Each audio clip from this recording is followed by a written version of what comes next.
Here with you on this Monday morning. We are broadcasting from Atlanta, about 0.97 miles away from Truist Park, home of the Atlanta Braves. What a weekend. Brendan and I talking a lot yesterday. Takedown Saturday, okay? We're going to break it down, get a lot of smart analysis from Coach Ellis Johnson in the first segment. Alyssa Lang joins us at half past the hour from SEC Network. And then about a quarter till, Ken Capps will check in with the Texas OU and Texas A&M report out on the western flank. So look, smash that subscribe button in the bottom right-hand corner. Smash it. And allow notifications. How, Brendan, on your Android and iPhone? Because we are broadcasting live, Twitter, Facebook, and YouTube. And what I want to say is that all the people that go to these football games, you get a thumbs up, man, because it's a passion. But without the fans, it ain't the same. So let's get started, man. Executive producer Brendan Martin in Ocala, Coach Ellis Johnson over in South Carolina, and Dave Tompkins in the Low Country in Beaufort, South Carolina. My son Wilson was at a wedding last weekend over in Bluffton, South Carolina. That is a beautiful, beautiful place. A Memphis wedding, but it was in Bluffton because the bride went to the College of Charleston. I don't know what you can't love, what's not to love about South Carolina. Coach, I'm labeling it Takedown Saturday. I was in Auburn at the game. We started off watching that at Lake Martin, Florida, and Ole Miss. And then in between, you had Alabama and Oklahoma. Can you make any sense out of any of this? Once again, the SEC cannibalizes itself. You mentioned something earlier that I didn't think about in all this melee. I was kind of been focused on who's going to get to the championship game. Yeah. And they've put some problems in the playoff picture now with these third losses on these guys. Yeah. A couple of them didn't shock me. Florida has been playing so well these last 2 or 3 weeks. When they got Lagway back, not only did they get a good quarterback, but he made a lot of other players better. They just could not get the ball to some of these kids that were really good players. I mean, they're a problem right now. Unfortunately, the season's about to come to an end. They're at least going to get in the bowl game. And then the other one was Auburn. It didn't shock me that Auburn was able to win a game. Texas A&M's not been the most consistent bunch this year. Yeah. And Auburn, they played it last week. They kind of found themselves, and they almost gave it back away. It was like the tale of two halves. Yeah. But it didn't shock me. They were able to get an upset there. Now, the Alabama game, I still can't explain it. I credit Oklahoma. I give them a pat on the back. But they've not been playing good football this year. They've had musical chairs at quarterback. But they've played hard, and they got a defense. And I don't know what Alabama did. It was shocking to me, and I did not see a whole lot of the game. Yeah, it was crazy. And that call, Dave and Coach, he was covered up on Ryan Williams. I've never seen that called before, Dave. I don't know if you have either. No, I unfortunately didn't see it. I was crying in my beer watching the game at Yankee Stadium. Yeah, I think the cannibalized point from Coach Johnson is spot on. I mean, here you have a 3-loss Alabama team and a 3-loss Ole Miss team, both of whom beat Georgia. And you're going to have a 1-loss Indiana team and a 1-loss Penn State team who neither has beaten anybody. Yeah. And you got to put them in the playoffs. But I think if Ole Miss were to play, say, Penn State in a neutral site, I think Ole Miss would be favored. Yeah. And I think that's what we have. That's sort of the new normal going forward, and the SEC cannibalizing itself. And it's going to be interesting to see how this all shakes out in the next few years. But no excuses for Alabama. I mean, they have really stunk it up in at least half the games. They've had a couple masterpieces, but I mean, there's just no excuse for Saturday night in Norman. That was pathetic in my opinion. Yeah. Yeah. Coach, when you look at a game like Alabama and Oklahoma, and someone on the show, one of our guests last week, we had Chris Plank from the Oklahoma Football Network on, and I think it was brought up, Brent Venables, great defensive coach. And then about his wife, what she's battling. Man, he's got a lot on him, and he produced a masterpiece defensively. Yeah. And they've played hard all year. They've They just have. had issues at quarterback. And hell, the whole conference, I'm not sure the SEC is as good as we all think it is this year. Physicality, athleticism, no doubt. But their quarterback situation through the league, there's only about 3 teams, in my opinion, had good, experienced, returning quarterbacks. Yep. And they all have been able to play every game this year. Texas had a little bit in and out with Ewers getting hurt.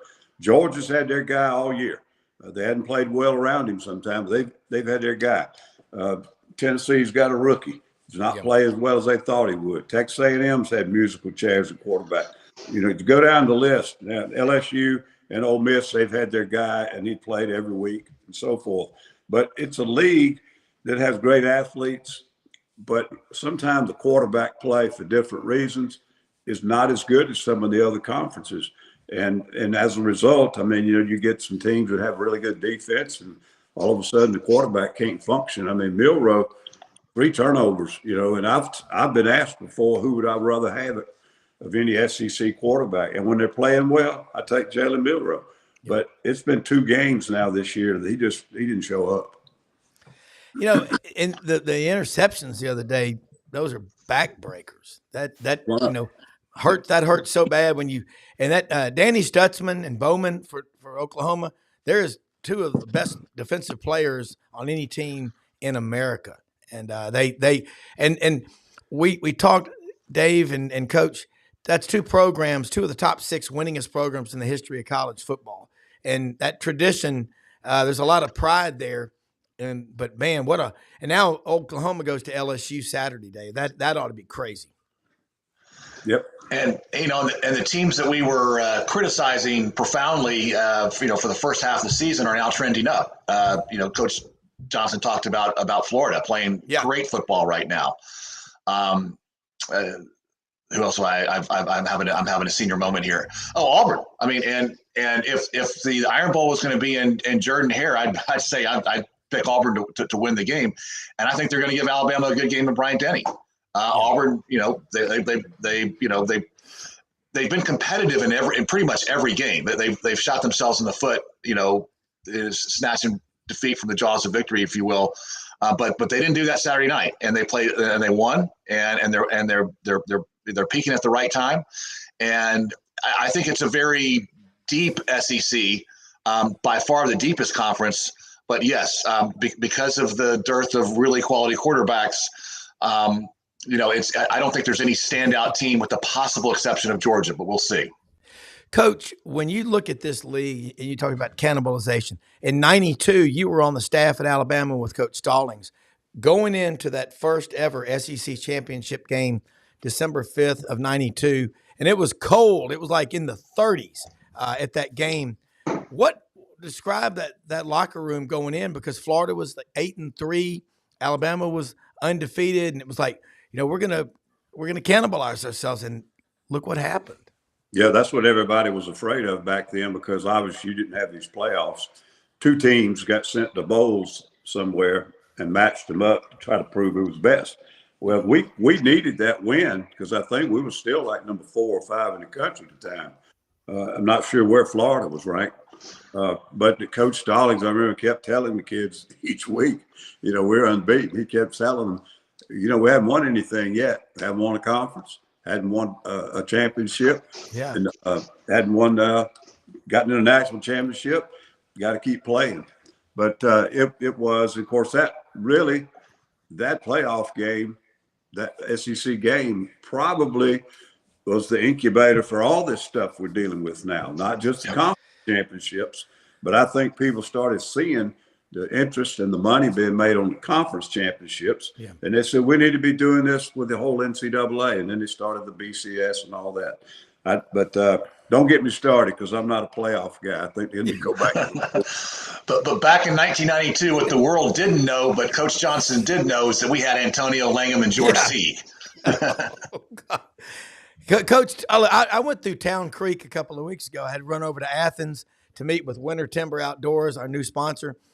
Were you the one that identified the guys over there in Town Creek, the Goods, and then Antonio Langham, because they play some great football over there?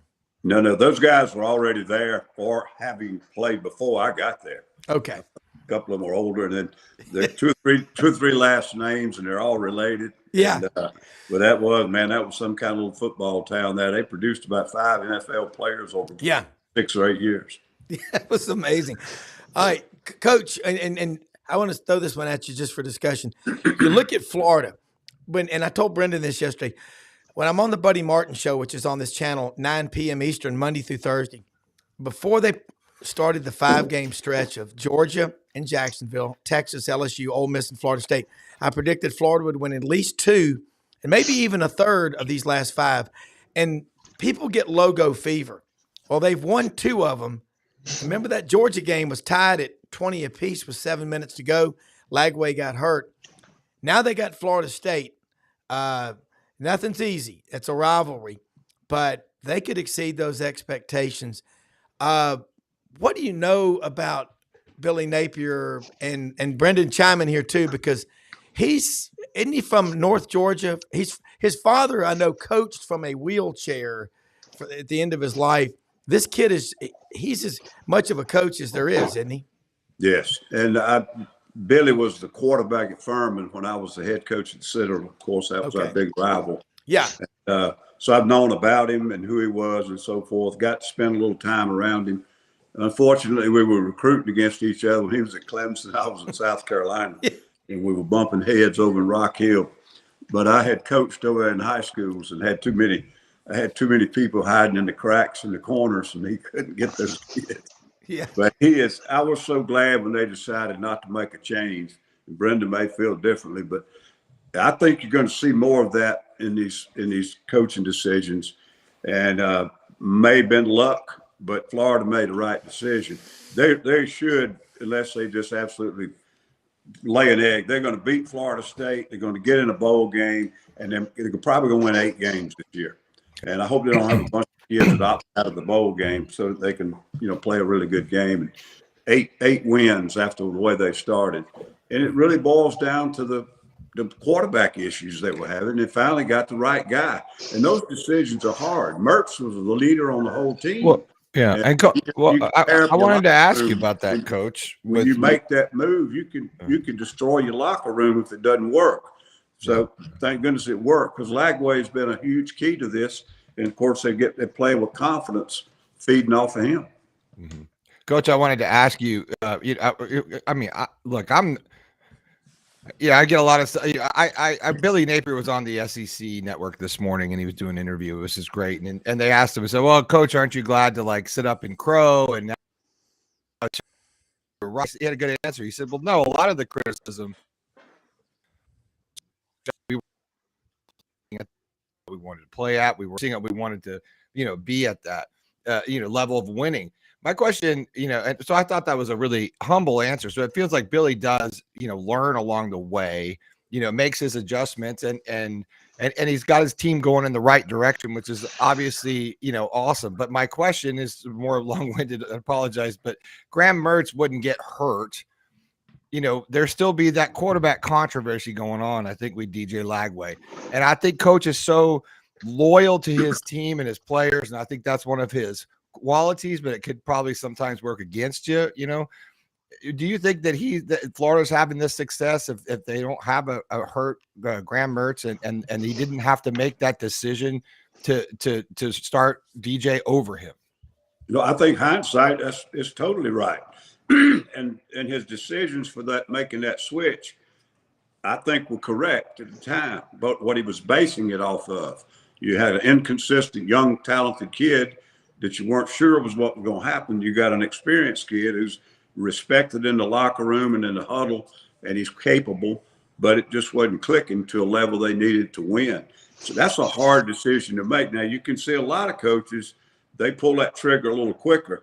And Oklahoma, for example, they pulled the trigger too quick back in the early part of the season and had to go back to the kid. I keep Jackson Arnold, isn't that it?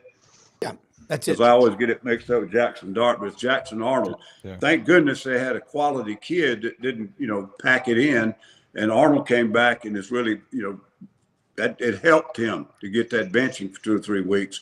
He's come back, led that football team, and they're playing better offense now. if you pull a kid early in the season and you're too quick on the trigger, I really think Freeze did this early in the year. You're going to have a hard time going back to him. You've already said to him once in front of the fans and everybody else, if he doesn't play, you just basically said he's not good enough. We've got another kid we're going to try. Then you go back to him 2 or 3 weeks later, you may not have the same kid anymore. So that's always a hard decision. And, I think he made it for the right reasons, but there's no doubt Lagway's been the difference in this turnaround. Yeah. And out of nowhere, Billy Napier became a ESPN celebrity on game day last Saturday when he with the throwing the ball, trying to throw the ball over the crossbars and win $1 million from Pat McAfee. Did he do it? No, he just missed. He just missed. They have that little special they do on kicking, but they interviewed Billy, and he did a great job in the interview. I mean, he really came off well. He kind of had his A game, his media A game. And then they did a little contest where he was going to throw the ball over the from the 25 over the goal line. He almost did it. So anyway, I'm real happy for him. It's almost a little fraternity, but you got Muschamp, Bobo, Kirby Smart, Billy Napier. I'm missing one or two off the top of my head. Bobby Lamb. All these guys, their dads were coaches in Georgia, and they became really good coaches themselves. Yeah. But it's really it's kind of like a little fraternity of those guys. Yeah. I saw a thing on X last night of Kirby coming off the field against UMass Saturday, goes over there to see his wife, and then his mom and dad were there. Sonny Smart, coach down in Bainbridge, Georgia. Southwest Georgia's produced a few players. I mean, that is great football country. Coach, got to ask you about Ole Miss. Do you think Ole Miss got a little bit too cute with those analytics down there, trying to have Jackson Dart as a lead blocker for J.J. Pegues, who weighs about 325 pounds? I mean, I don't know. You're a coach. Because, I mean, Florida's got talent. People forgot when they were losing, they still had talent. Yeah, when things like that, they've seen something on film. You know, what that thing they were doing with Pegues has been so effective, but I think the game before somebody loaded up on that side and just it was something probably that he saw that if they line up like that, all we have to do is let him just lead block over here and whatever, we'll go in untouched or whatever. But that's not their problem. Their problem is their defense didn't show up there, and they've been so good this year. Yeah, they have been really good. And they gave up some of those long passes at critical times and some other things to Ole Miss. But I thought that was where their issues were, was mainly on the defensive side. What do you think about Lane Kiffin's comments after the game, kind of, criticizing, the playoff system? And I don't know if you heard him speak afterwards in his press conference. I did not. You guys hear him? Did you hear him, Dave or Jim?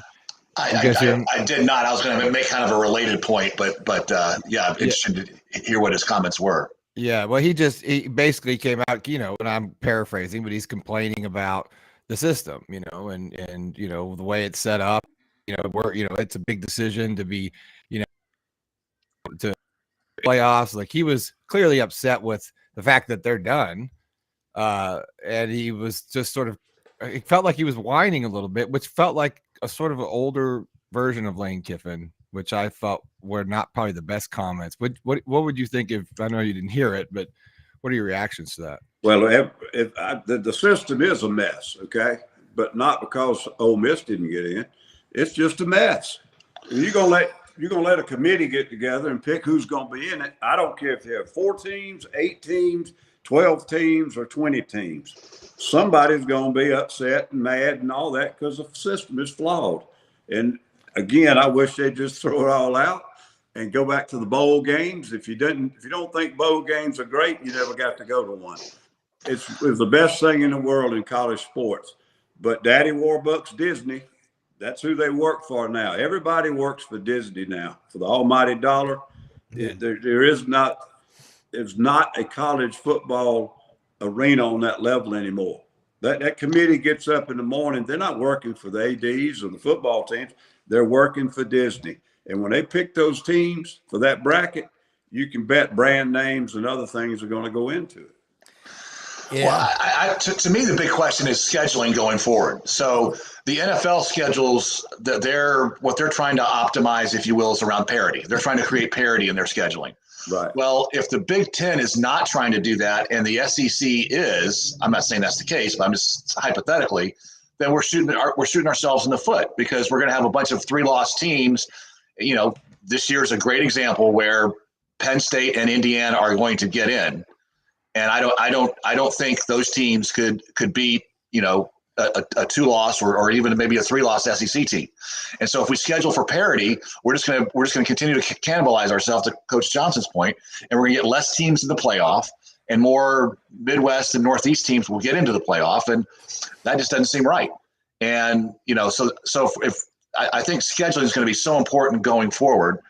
You know, and you want to be able to schedule some of your tough games earlier versus in November, because if you have a really tough game in November before your rivalry game, before the Iron Bowl in Alabama's case, then you're going to get a lot of people hurt, and then that's just going to impact, you know, your rivalry game, the conference championship, if you get in, and then the playoffs. So I don't know, I'm rambling, but I think it's going to be really interesting to see how conferences schedule going forward, given the reality of the playoffs. Yeah, it's going to be impossible. They're going to get on a rotational thing randomly. What the NFL does, as y'all well know, of course, they got divisions, but past the divisions, they look at the season before, and they try to gauge who the better teams are and make sure, you know, they play different games or whatever. But they can do it because there are fewer teams involved, and they have divisions and conferences, and it's not just a checkerboard out there where, you know, people are trying to schedule and rotate and make sure every kid plays on every campus and whatever else. But we've probably beaten it to death. I don't like the mega conferences. I don't like the system, how they pick to get in the playoffs. I really think all of it's just some kind of, if y'all remember, the reason we're on this number of teams is everybody was raising Cane at number 5 and 6 were just as good as 3 and 4. And we get more teams in there. At least the last 4 or 5 that get in won't be any good, but at least we'll make everybody happy that was number 5. I mean, it's never going to be any different. I don't care how many teams you have. Yeah, and it's like, I think this year it's become clear that the top 4 teams are, in no particular order, are solved. I'll list the SEC team first: Georgia, Oregon, Ohio State, and Notre Dame. Then I would include Texas at number 5, and then I think there's an enormous separation between number 5 and number 6 through 12 or 6 through 25. And so if this were last year and 4 teams are coming in, you know, that would be the argument, the 4 or 5. And you know, does Texas get in, or does, you know, one of the versus one of the Notre Dame or one of the Big Ten teams? But I think this year, where we are now, I think there are clearly kind of 5 teams that are sort of have created some separation over the rest of college football. But only 2 of those 5 teams are going to get a bye. And I'm telling you, that bye is huge. It would be in pros, but it's huge on the college level because just of the consistency to win 3 games in a row against real good teams. We just got through talking about how hard that is, because you have to do that in the SEC, and most teams cannot do it. They cannot win 3 games in a row versus good teams. And even the teams that don't deserve to get in, they're still pretty good.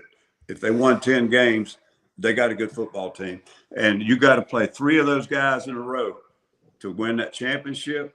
The odds are very much against you. And somebody like Boise State's going to get a bye, you know, or somebody like that. And then Ohio State's going to be over there trying to win 3 in a row. Yeah, Coach, this is an interesting comment from Perry Mason. I love Perry Mason. He is a citrus farmer down there in Central Florida. The SEC did a horrible job. They gave Texas a huge break on their schedule. And, I mean, you can look at that schedule, what Oklahoma had to play this year, Dave, and they just played Alabama. And Texas's schedule, Georgia came to Austin and whipped them. But there's a lot of truth in everything you say, Coach. But I think 80% of the TV sets in America reside in the footprint of the Big Ten. and connecting the dots, the terms of endearment in life follow the money trail. And You got it. I just, what I want to see, and Dave, you're right. I like that. Georgia, Ohio State, Oregon, and Notre Dame in no particular order. But I've taken a lot of heat for saying Georgia's the best team in the SEC, but I still think they're the best team in the SEC. Do you know Brent Key, the coach at Georgia Tech? I don't. Not well at all. But I watched that game against NC State, against Dave Doran, and Thursday night. There's good football played everywhere. The SEC, when we separate the conference, Saturday lost potentially Ole Miss, Alabama, and Texas A&M.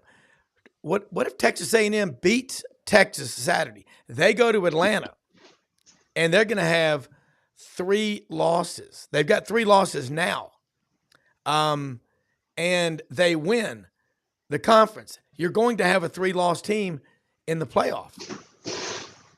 Yep. I mean, it happened. And even they could put the 3rd loss on Georgia in the championship game. Yeah, that's the point. I don't know how. I don't believe Georgia will beat Texas twice in a row. You know, once in the regular season, and again, I don't know. Maybe they can, but I just don't think they'll beat them twice in 1 year. But bottom line, in the SEC championship game, you could have a 3-loss team come out of there that deserves to be in the playoffs. I don't know what the committee will do. I mean, who knows? And with the playoff, if you don't get a first round bye, you have to win 4 games in a row. It's essentially a Sweet 16, because the second round is the round of 8. So that's right. I mean, it's even harder to have to win 4 games in a row. It's just about trying to schedule. It's still a crapshoot even if you think you're scheduling, because nobody thought South Carolina was going to be a good team this year. They're a good team.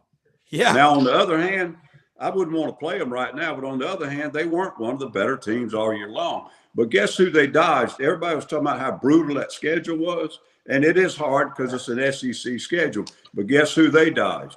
Texas, Georgia, and Tennessee. And my gut feeling, that'll be the 3 teams from the SEC that get in the playoffs. So South Carolina didn't play as brutal a schedule as they thought coming into the beginning of the year. So you don't know. You can't predict how the schedule is when you see it, whether you really got some parity in there or not. I think it's impossible, that number of teams.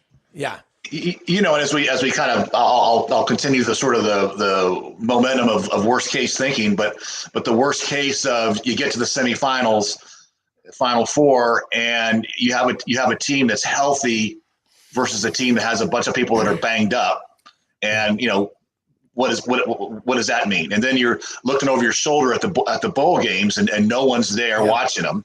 And you have one team that's has everyone playing, and have another team where half the players have opted out.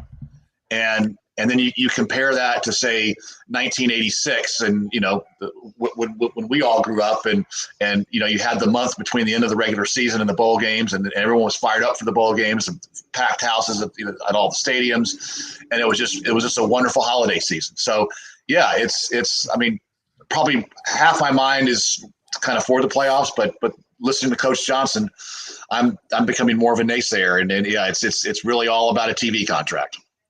It is, no question. It's chasing the dollar is what it is. And Coach, look, before we let you go, we're going to bring Alyssa Lang just texted me. She's over in Charlotte, I guess, where she with SEC Network. She said, Rob, the city of Charlotte has decided this morning to tear up the sidewalks in front of my house. So she goes, if it sounds loud in the background, I'm like, hey, I'm used to loud. I've got a 2-year-old right in the next room next to me over at my daughter's house here in Atlanta. So far, so good. But Coach, awesome input. Your insight is incredible. And thank you so much. And we're going to do it again next Monday. I hope you have a happy Thanksgiving with your family. And I think you nailed it. Let's see how this 12-team playoff goes. I mean, it's cool. It's exciting. It creates interest around the country. But you know what? The wisdom that you bring to the table, and I think everybody agrees, is worth gold. So, man, it's something to think about on these playoffs and the cannibalization of the SEC. 32 years ago, it was the big fear, and here we go again. So we'll see what happens. Yeah, and that Texas A&M game could be a horror show depending on how it comes out. He could throw another. Yeah, and those schools hate one another. it's rivalry week. All right, Coach. We'll see you next Monday. Thank you. Enjoyed it, Rob. All right, always. Dave, let's bring in Alyssa Lang. I want to say real quick hello to a couple of people that I met, Chris and Debbie Lagacy and their son Caden at Buc-ee's yesterday in Auburn. The kid's lips were all swollen, and they said he was a trombone player in the Auburn band. They live in Charleston, South Carolina, and so a lot of people from all over the place loving football, traveling. Let's bring in Alyssa Lang. Alyssa, great having you at the Touchdown Club in Memphis last week. You really know your stuff. You really are. Your parents are Hokies, which I love because a lot of my family are all Hokies. Give them hell. Let's talk about the SEC this past weekend, what you saw from your perspective. And I got to tell you, man, I call it Takedown Saturday. Yeah, it was absolutely insane. And I'll start by saying, Rob, I texted you about this right before I came on. If it gets really loud behind me, my apologies.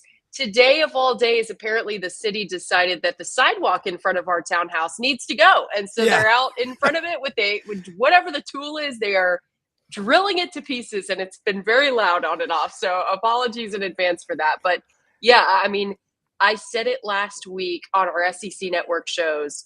When you look at the schedule and the schedule looks boring, that's when you're going to get the most chaos. And that's when everything crazy is going to happen throughout the weekend. And that's exactly what we saw this past weekend with all these games. I mean, I knew that there was a chance that we would see one, maybe two upsets, but I didn't necessarily think that the chaos that we saw, not only in the SEC, but across college football would be as insane as it was. I'll pat myself on the back and say I was worried for Ole Miss. I did think that Ole Miss going down to Gainesville with how Florida had been playing would be a massive trap game. That obviously came to fruition, but I was shocked by what we saw from Alabama. I really, really was. I've seen Oklahoma a couple of times up close and in person. It's going to be a very interesting conversation now as far as 3-loss SEC teams go and the college football playoff. Maybe there's teams in the Southeastern Conference that end up sneaking into the CFP that weren't really in the discussion when we entered this past weekend. So this final weekend of the season is going to be, I think, even more insane. Texas A&M still controls their own destiny. We spent the last week talking about, well, would you want to make the SEC championship game? Well, is it a good thing? And I look at Georgia, who, heaven forbid, they lose to Georgia Tech this weekend. Say that something crazy like that happened. Georgia Tech's already beaten some good teams this year. Yeah. Don't you love having the opportunity to punch your ticket via the SEC championship game? And now for Texas A&M, obviously just losing to Auburn, you beat Texas and you're in the SEC championship game, and you win that and you're in the CFP. So all of a sudden it looks a little bit different to have the opportunity to go to Atlanta. And you know what, Alyssa, the games, we were in Auburn for that game against A&M, and the A&M people – yeah, they know they're still alive. So are you going to be on that? Is that going to be one of your assignment this weekend? Are you going to be in College Station?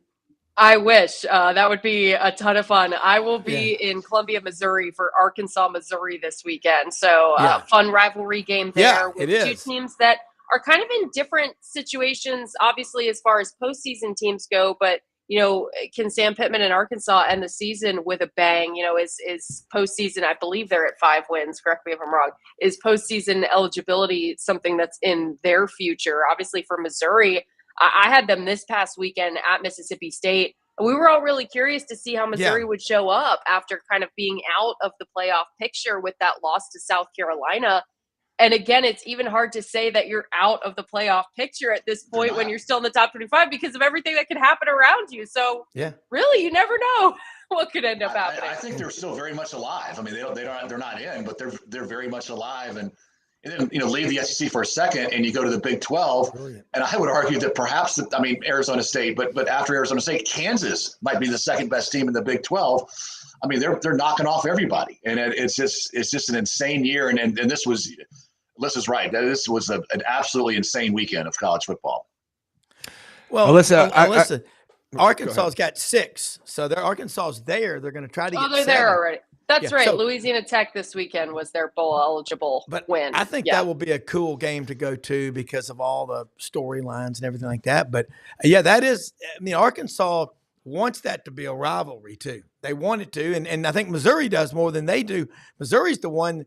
So I think you're going to have a fun assignment. You know what? Just put me at an SEC game. I'm like, I don't care. Exactly.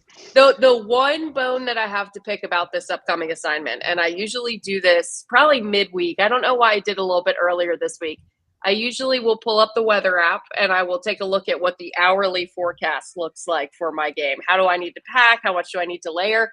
And I saw that the low in Como on Saturday is like 19 degrees. And I'm sitting here going, hold on a second. I wasn't prepared for this. Yeah. It got cold in Starkville on Saturday night too. Yeah. So I literally last night spent an hour. All right, I guess I got to dig out my winter coat from the attic and get it ready. It's cold. It's going to be cold. Brendan, It's cold in Florida. I know you had a question. Yeah. As a kid, I lived in Kansas City for 7 years, and when the heat gets turned off in that part of the country, I mean, it gets turned off. It gets so cold and so dry and so windy. I mean, 19 might mean, minus 16 wind chill because that's just what happens there. The coldest game I ever did was about a negative 20 wind chill, and it was in Montana, Bozeman, Montana, for an FCS playoff game. And I thought I was really smart. Like, I was proud of myself for this, and it worked. I went and got those back heating patches for muscle relief. Mm-hmm. Yeah. And I put them on my legs, front and back. I put them on my stomach. I put them on my back. And then I layered up. And when I tell you those worked to stay warm, it was amazing. It really was. Alyssa, I used to work in sports TV broadcasting for years, and I did some of those early X Games, or actually the first X Games in Colorado. And I'm a Colorado guy, so I know cold weather and sitting on scaffoldings in the middle of 5 a.m. calls with snowcats barreling up on top of you. It is not fun. That's when you earn your paycheck. That's for sure.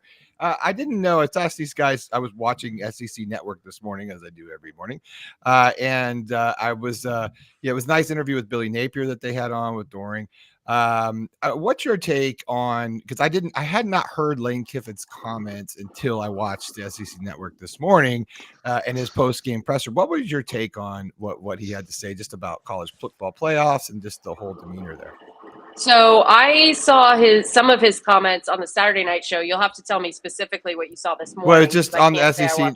Yeah, it was just on SEC Network. It was just post-game comments, just complaining about, the college football playoffs and the situation, and they're out of it. And he was sort of grousing about all of that.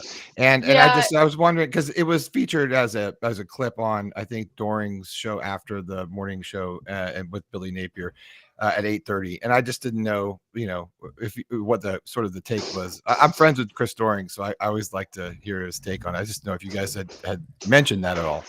Yeah, so I haven't talked to CD since Saturday. Obviously, like you said, he's doing his show this morning, and I dive into game prep on Monday morning. So I haven't got to see or hear anything that they have said this morning or any of the sound that they ran back. But it is just such an interesting conversation, right? After Ole Miss lost to LSU, that press conference with Jackson Dart where he's got his head down and the towel over his head. He says, well, we have to win out. We have to win out because that's, you just don't know with the committee and what everything could look like around you.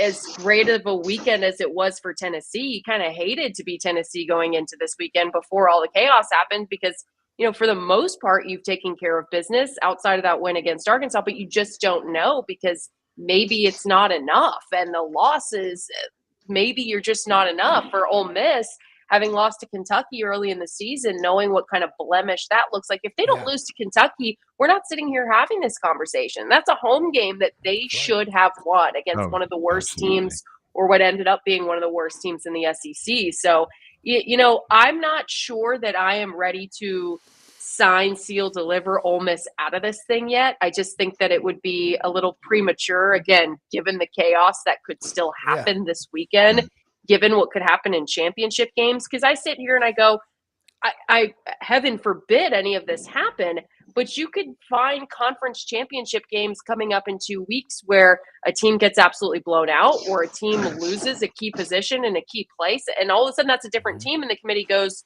well, we're not going to put this team that maybe just lost their starting quarterback for the postseason in the college football playoff, just like we saw for Florida State last year. So I don't think that it is I wouldn't tell Ole Miss fans, like, get your hopes all the way up and you're going to the playoff and don't worry about it.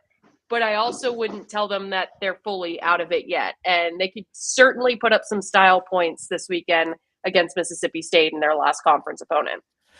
Alyssa, of all the games coming up this weekend, which one is flying under the radar you think might be one of the bigger games? I mean, obviously for Arkansas and Sam Pittman, he's going to have hip surgery, I think, in the next week. And then you got December signing period coming up. But what's kind of catching your eye? So I may be a little biased saying this, but I am really excited about South Carolina Clemson this weekend. Yeah. I think South Carolina is one of those teams that, I think back to that LSU game. And as a Gamecock alum, I sit here and I go, man, that LSU game hurts. 2 pick sixes called back, some questionable calls in the second half of that football game. You lose Lenora Sellers and your entire offense changes. It's sort of similar to Ole Miss, and I know it's woulda, coulda, shoulda, but if you end up beating LSU, this is a playoff team. This is a playoff team in Columbia, South Carolina that's playing like a playoff team right now. They go on the road to Clemson.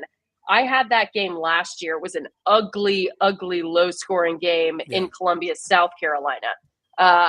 It could end up being another one of those situations where, again, if there's chaos, which there probably will be, say South Carolina goes to Clemson and dominates the Tigers, it feels like there could be a real conversation for them to maybe be on a better bubble watch than they are now. And same is true for Clemson. Clemson is a team that we had high expectations for at the beginning of the season. I wasn't necessarily high on them, but you always have high expectations for Clemson. You beat a South Carolina team and a South Carolina defense that's coming into your house, and all of a sudden Clemson probably gets a lot more respect from the committee. So I think that's a rivalry game that always flies under the radar, quite honestly, having experienced it myself as a fan and as a journalist. So that is one. And I think Florida State all of a sudden just got a lot more interesting. I will say personally, I predicted that Florida would win 7 games this year. I got laughed at. I got drug across social media, and all of a sudden they're 1 game away from 7 wins. And if they can beat Florida State in a year where they really should, all of a sudden this looks really good for Billy Napier. 7 wins in a schedule like that. So I'm very interested in how that one goes too. I think people need to not underestimate the grudge match of Florida State and how difficult it is for the Gators to go in to Tallahassee and win that game, because I've been to many of those games, and look, I've worn orange and blue on the sideline and they threw batteries at me. So like that place is a tough place. I'm joking around because I'm a Gator fan, and I'm still wearing my shirt. The Gators won it Saturday. I still have the shirt on. I'm not taking it off. I'm going to keep it on until they lose. So I got it. So all week I'm going to hold it out for you so I can get 7 wins. So you can be right, Alyssa. But let's go. Yeah. So but I think people need to understand that it's never an easy win to go in there, and no matter what the record is. But Florida's got one coming, especially with them coming into the swamp last year and pulling one over on the Gators. Yeah. Florida State will always get up for that game, no matter what they've looked like this year. They will get up for that game. Yeah, Dave, I think you had another question. Yeah. Whoever wins the South Carolina Clemson game, that's a quality win. And one thing I really like about this selection committee for March Madness is they place a lot of merit on quality wins. And quality wins seem to trump bad losses most years when they're on who's in the bubble, last 4 in, first 4 out, the seeding, et cetera.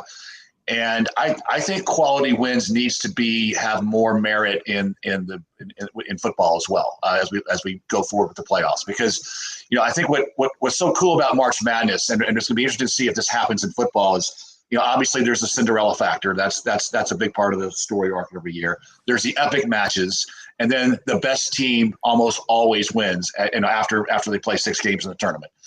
I don't know if that's going to happen this year because of injuries, because of how the seeding is going to be, et cetera, and having to win 4 games. We'll see. But I just really, if we're going to have a tournament in football, and in the first half of the show we make some arguments against having a tournament, it needs to have the same sort of story elements of March Madness. And I know that's not going to happen in the first year, but that's where it has to go if we're going to have a tournament.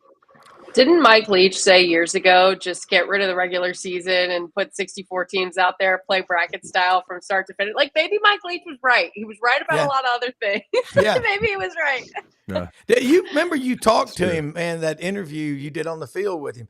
Man, look, I know you're on a tight schedule and we got to get you back on. You really know your stuff. I love Out of Pocket. Thank Randall you. Cobb's from Oak Ridge, Alcoa. Tennessee fans never got over him going to Kentucky. He is.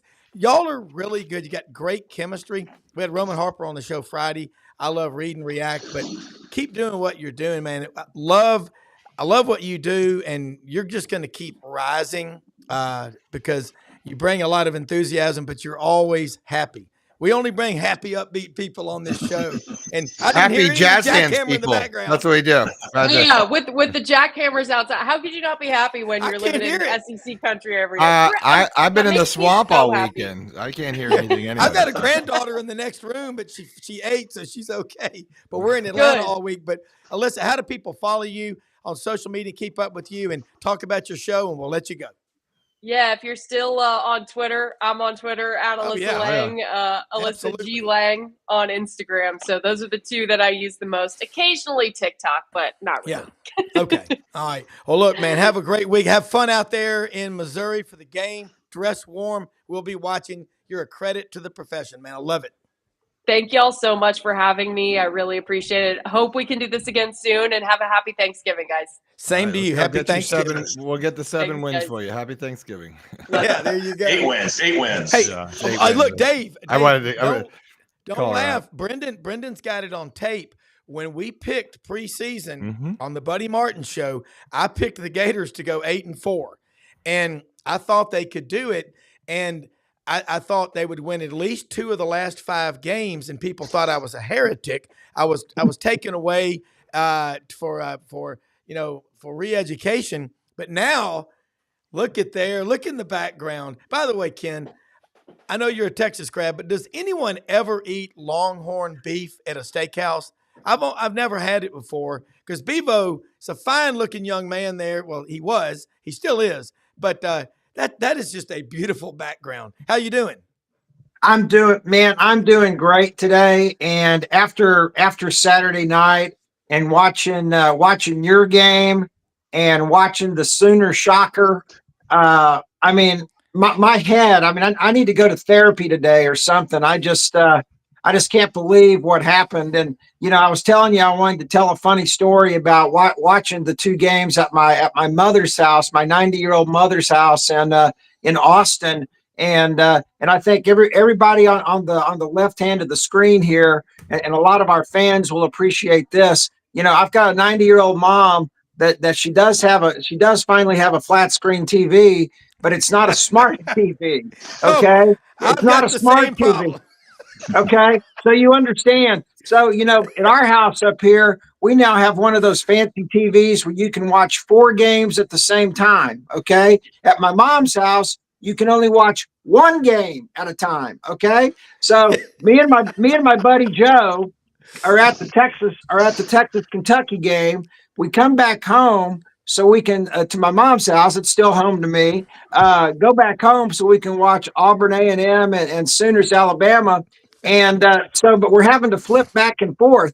And so it was the wildest thing. Every time we would flip the channel, Auburn was shanking a punt or missing a field goal. We would flip the channel again, and Milrose getting picked 6 or getting sacked, or Jackson Arnold is running for 20 yards. And I couldn't take it anymore. It was just overload. And I was like, I was going to have to go get another TV or something and put it in the room. And, you become so accustomed to be able to watch, 2 or 3 games, 4 games at a time that, flipping it back and forth. It was just so funny. It was driving us nuts. And wow, those 2 games were so crazy. And now remember what I've been saying for like the last 4 weeks. It was going to take a miracle for the Sooners to get to 6 games and to keep their bowl streak alive, which is the second longest bowl streak behind Georgia at 27. Oklahoma was at 25. Well, now they've had their miracle. Sooner Magic is kicked back in. They're going to go to a bowl for the 26th straight year, which is the second longest bowl streak in college football right now. And I love the way it ended. I really did. They're Big Tony. Big. Oh no. Well, I'll finish the point here. Oklahoma and Vanderbilt own the state of Alabama. Yeah, they do. It's been a rough year. Ken, you heard what Dave just said. Dave's a Mountain Brook guy, West Point grad, Alabama fan. But he said, Oklahoma and Vanderbilt own the state of Alabama. The Sooner pride, man. Boomer. Sooner. I mean, and here's Jackson Arnold. He's gone from hound to hero. I mean, Venables was even saying a couple of weeks ago, well, we're going to have to talk to him at the end of the season, about whether he's going to stay or not. Now it's going to be his decision whether he's going to stay or not. And man, to unleash, I mean, what a brilliant idea to unleash him as a runner. 25 carries for 131 yards. And then, okay. Thank God. I thought my internet's working. My internet's working great today. But the other thing is, I don't know if you heard the announcers. They kept calling, telling him he was from Geyer, Denton. It's Denton Geyer. He's from Geyer High School in Denton. That's right here in the Metroplex. Okay. So, but I was really impressed with him. But what I was trying to say before I went out there for a minute, I love the way they ended the game. They're big Toby Keith fans up there. He was a big OU supporter. So they start playing when the clock hits 0, they start playing as loud as they can on the speakers. How Do You Like Me Now by Toby Keith. Everybody starts jumping over that wall and just going crazy. Yeah. It was the OU and OSU called their series Bedlam. That to me was Bedlam. And of course, Bob Stoops got honored at the beginning of the game. I wish I would have, I really thought seriously about going to that game. And now I'm having a little FOMO about it, covering that game for football writers, because wow, that's just a game for the ages. But let's go to your game, Rob. Are they auditioning kickers and punters at Auburn today? Do they have something on social media, or do you have any eligibility left? Well, let me tell you what happened. Josh Chapman, Auburn's kicker from last year, who did not miss, got a stomach ailment over the summer and lost almost 60 pounds. Then they brought in Towns Magoo from Auburn High School, who could kick it 100,000 miles, as Larry Munson said, but he shanks them left or right. Then this other guy they got, I think they pulled him out of an engineering class, the E-Lab. I'm not sure. But let me say something about some of our sponsors real quick. Like House Industries, they make all the big agricultural products, the better roller, the pulverizer, the better chopper. But really, they make the aerators as well for the catfish farms. If you love a blackened catfish sandwich, catfish po' boy, you'll love HouseIndustriesInc.com in Cherry Valley, Arkansas. Landers Ford, $500 off for SEC Sidelines audience members. The #1 Ford dealership in the Mid-South, LandersFordMemphis.com. Open Monday through Saturday, 7 a.m.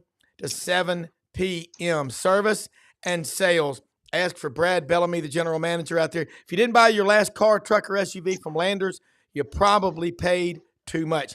And Winter Timber Outdoors, Athens, Alabama, they're going to grow in the footprint that is the SEC. Broke ground last week on the new store in Auburn. They're looking at Athens. They're looking at Fayetteville. They're looking all over the SEC. Over 2,000 shotguns, rifles, and handguns in the store. The staff knows what they're doing. Kenny Winter and obviously Winter Timber Outdoors and Dylan Monroe, his COO, are definitely squared away. Look, if you hunt ducks, deer, pheasant, quail, turkey, grouse, geese, all the shooting sports, they've got everything you need. Sitka, all the clothing, the gear. Winter Timbers Outdoor. Athens, Alabama now, coming to Auburn in an SEC town where you will be proud to have them as a sponsor. Dave, respond to what he just said. I thought that was a great litany of facts that he laid out there. And it got so bad, by the way, for Jackson Arnold a few weeks ago. Somebody on the TV called him Arnold Jackson. Hey, Arnold, remember that god-awful cartoon? First off, going all the way back to the era of Jack Mildren when he was the quarterback at Oklahoma, I believe Athens, Alabama is the home of Wilbur Jackson, number 80, the great running back for the Crimson Tide from way back when. Oklahoma was down and out all year. But I mean, that's a proud school. That's a proud program. It's a proud tradition. They're a hugely tough out when they're playing Norman. And, after it happened, I'm like, well, I should have expected it. I mean, I go all Saturday afternoon. I'm like, no way we're going to lose. But we just self-destructed. Venables he's a tremendous defensive coach, and I've always thought he could transition to being a really good head coach. Yeah. And maybe that Saturday night was his coming out party. With everything going on in his life, I hope so. Yeah. I love a strong Oklahoma in the conference. Having Texas and Oklahoma just makes it. Which we talked about earlier in the show. There's some cannibalization going on. What's that going to mean going forward for the SEC and getting as many teams in the playoffs as possible? I'm just really interested about what's going to happen Saturday at Kyle Field and just how freaking loud it's going to be there. I mean, it is going to be so loud. I cannot wait to watch that game. I'm pulling for Texas. One of my best buddies, a big Longhorn guy. So, but that's just going to be, I think, an incredible scene in College Station. Ken, you know where Cleburne, Texas is? Of course. Yeah, I got Casey Goodjohn listening right now, and he's a Marine I met a year ago at Orange Beach surf fishing. Did 20 years in the Marine Corps. Aggie through and through with 4 daughters. What a great man. There's a special place in heaven one day for a man to have 4 daughters, and I've got 2 now and 2 boys, and we're in Atlanta. I missed opening weekend of duck season. I can't remember the last time I did that. It was November 18th and 19th of 2011, and they killed 168 ducks when I wasn't there. This time they killed 197. Great start to the season, by the way. Started in Arkansas, people. But Ken, all right, as far as Bevo goes, I like what Dave just said. The crowd, the intensity. Talk about that rivalry with A&M and Texas, and what's on the line makes it even more attractive to the TV eyeballs. Well, I mean, look at it this way. They haven't played in 13 years.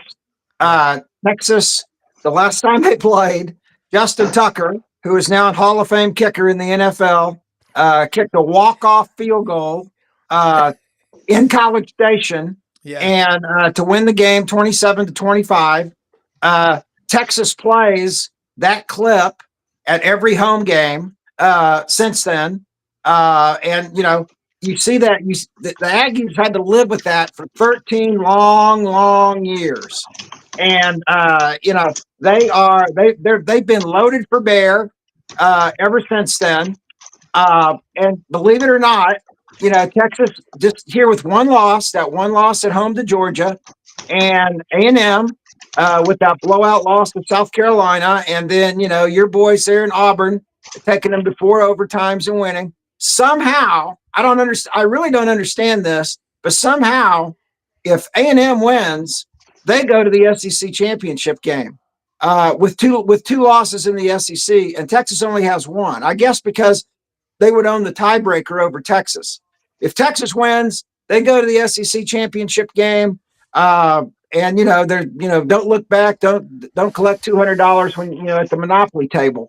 So it's for all the marbles. It's a night game, which will make it even crazier. The only thing is the game's on Saturday, which for us purists here in Texas, that game belongs on Thanksgiving, which is where it always was, or at the very least on Friday. But a lot of concessions were made. That's what Greg Sankey decided that it was going to be on a Saturday. So hopefully, I know that everybody said that Texas doesn't run the SEC, but hopefully Chris Del Conte, the athletic director at Texas, might be able to finagle something down the line. I know that those SEC Thanksgiving games are set now, but Texas and Texas A&M is a 118-year tradition. Now this will be the 119th year that they've played, and most of those games have been played on Thanksgiving. So it's for all the marbles. This is even bigger than Texas OU to a lot of people, because you've got a lot of households. That one side of the Thanksgiving table, they went to the kid went to A&M. The other side of the Thanksgiving table, the kid went to Texas, and them's fighting words. And there's flags made, just like there are, with Auburn and Alabama. A house divided, and it is. Yeah, and Texas. I see Texas opened as a 7.5-point favorite. That's not surprising to me. But I'll tell you one stat I found, though, that's very, very interesting. And I know we'll talk about this a lot on Friday. I can't wait to have a lot of my facts and stats together for Friday. But here's an interesting stat. Sark and Mike Elko have already met twice, on the football field.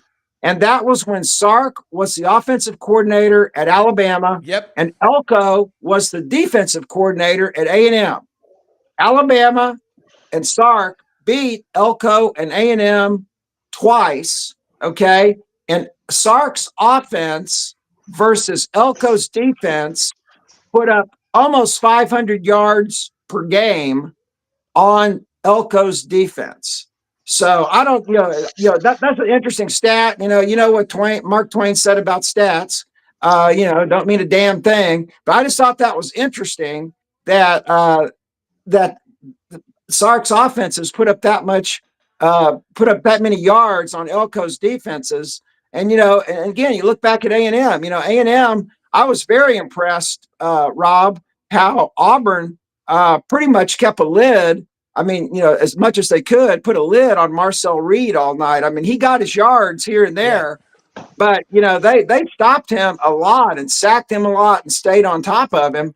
And back to what Dave was saying, I mean, I thought Venables had a brilliant game plan on just keeping Milroe in check, and just being on top of him. And God, it seemed like he didn't.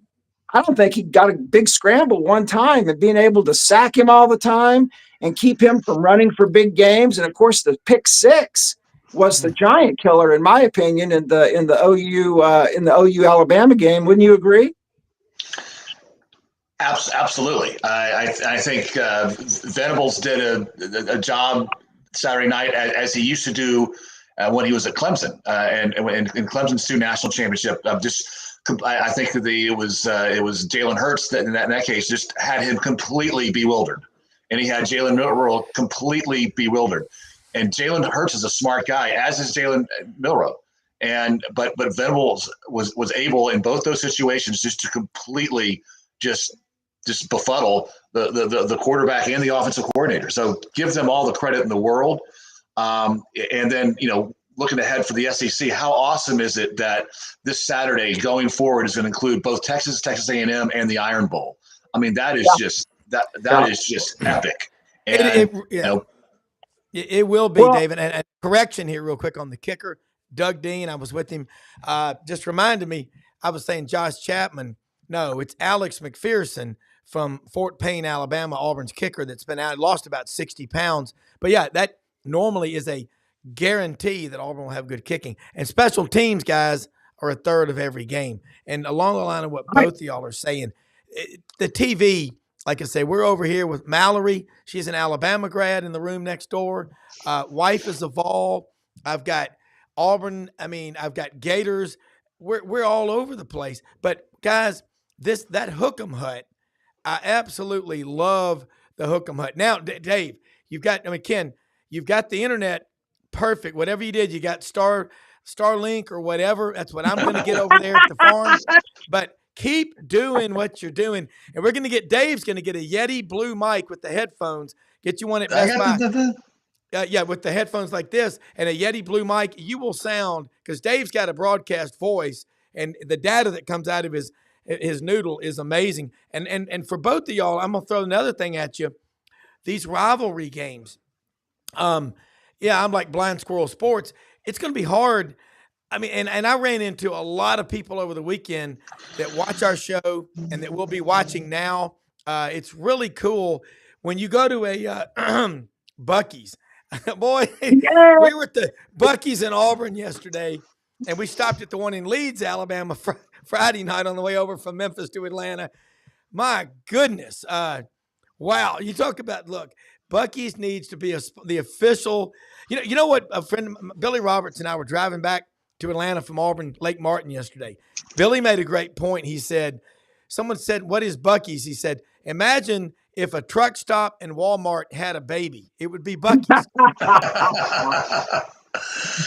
I have to jump off, but I'll throw one more Texas kicker. A Texas kicker out there, Russell Erxleben. Wasn't that? Yes.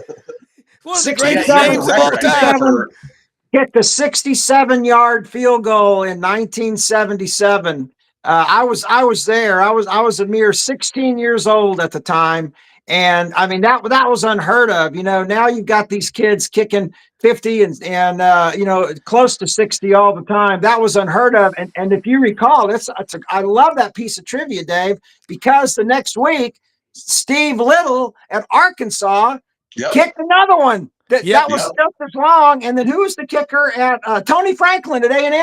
He was Tony also Franklin. There you go. That's it. I'll tell you, all in the Southwestern Conference. And the all-time Mount Rushmore of kickers names. Remember Arkansas legendary kicker Ish Ordonez. Yeah. I was about to say Jan Stenerud, but Jan was not from Arkansas. He was. I don't think Jan Stenerud's from Arkansas. No. I think he's from Norway or Sweden. Hey, Dave, Jan Stenerud was my favorite kicker as a kid.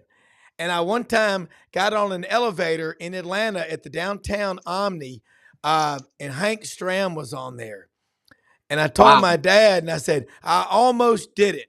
I almost pulled that rug off his head. I almost did it. Hank Stram, that Monday Night Football and CBS football, you can't get better. Hank Stram and Jack Buck. My God. Hey, Dave, I love the Russell Erxleben. But I'm going to tell y'all something. This season, Takedown Saturday was crazy. But by God, the interest. I'm telling you, at Buc-ee's yesterday, there were literally thousands of people there at the one in Auburn. And you've got fans. I ran into Gators, Bulldogs, Alabama people, Razorbacks, everywhere.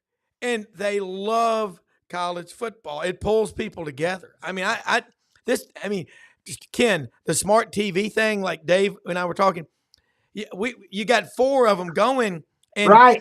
I go to mom and dad's, and it's like, well, boy, switch over to that other game. I'm like, Dad, just get the smart TV. He goes, what are you talking about? I'm like, just do it. Maybe Santa will bring my mom one of those TVs, and my buddy Joe, he's the techno geek, and I'll get him to set that up, because like I said, after Saturday, I was just going absolutely crazy. But it was so much fun. But let me just say before we get off the air, I know we're getting close.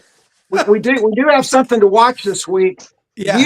Quinn Ewers tweaked an ankle against Kentucky. And I don't know if you guys watched the game. He was limping around in the fourth quarter, and for some reason, and it was senior day, and he did participate in senior day activities. I don't know if Sark wanted to leave him in because it was senior day and it was his last game at Memorial Stadium or what. Because I think a lot of people were saying, hey, why not bring Manning in and just let him finish out the game and let Ewers rest up for A&M. But he kept limping around out there. He had an MRI yesterday, Ewers did, and he does have a mild ankle sprain. So, because you were talking about how crazy it's going to be Saturday night. I'll tell you one thing about Mike Elko's defense: they are going to come storming in on Ewers every stinking play, and that offensive line better be ready, because you've seen that Ewers has a real tendency to get sacked. Yeah, look, we got to wrap it up, but great show today. Dave Tompkins over in the low country of South Carolina, Ken Capps, Coach Ellis Johnson, Alyssa Lang, executive producer Brendan Martin. Most often we see the face of Christ in the least among us. Find ways to help people out every day. Give with the expectation of getting nothing in return, and you will be richer for it. Guys, happy Thanksgiving. Man, it gets Happy better Thanksgiving. every day. And thanks for watching, everybody. See you at Buc-ee's sometime. Thanks, Yes. Janet Bell, for the tailgate Saturday, and Billy and Doug and Frank. Great American people that we met. The legacies from over in Charleston. Thanks for watching. We'll see you tomorrow. Good night, John Boy.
In a perfect world, you'd set a health goal and results would happen overnight. In this world, the real world, it takes time, dedication, and the right support to achieve your best self. The Vitamin Shop's health enthusiasts are here to make sure you're not wasting a single moment on the wrong supplements. From the highest quality sports nutrition and superfoods to the most sought after trends, you'll find a huge variety of science-backed solutions for every goal. And the people to help guide you along the path to greatness. Unbelievably, every 2 minutes in our communities, a child is either bought or sold for sex. I am Ari Dickey, board member for the Nashville Anti-Human Trafficking Coalition. Join me and millions of others in our fight against human trafficking and for its victims by helping to educate the most vulnerable among us, our middle and high school students. Go to nhtcoalition.org, become a partner, and help keep our families safe, because none of God's children are for sale.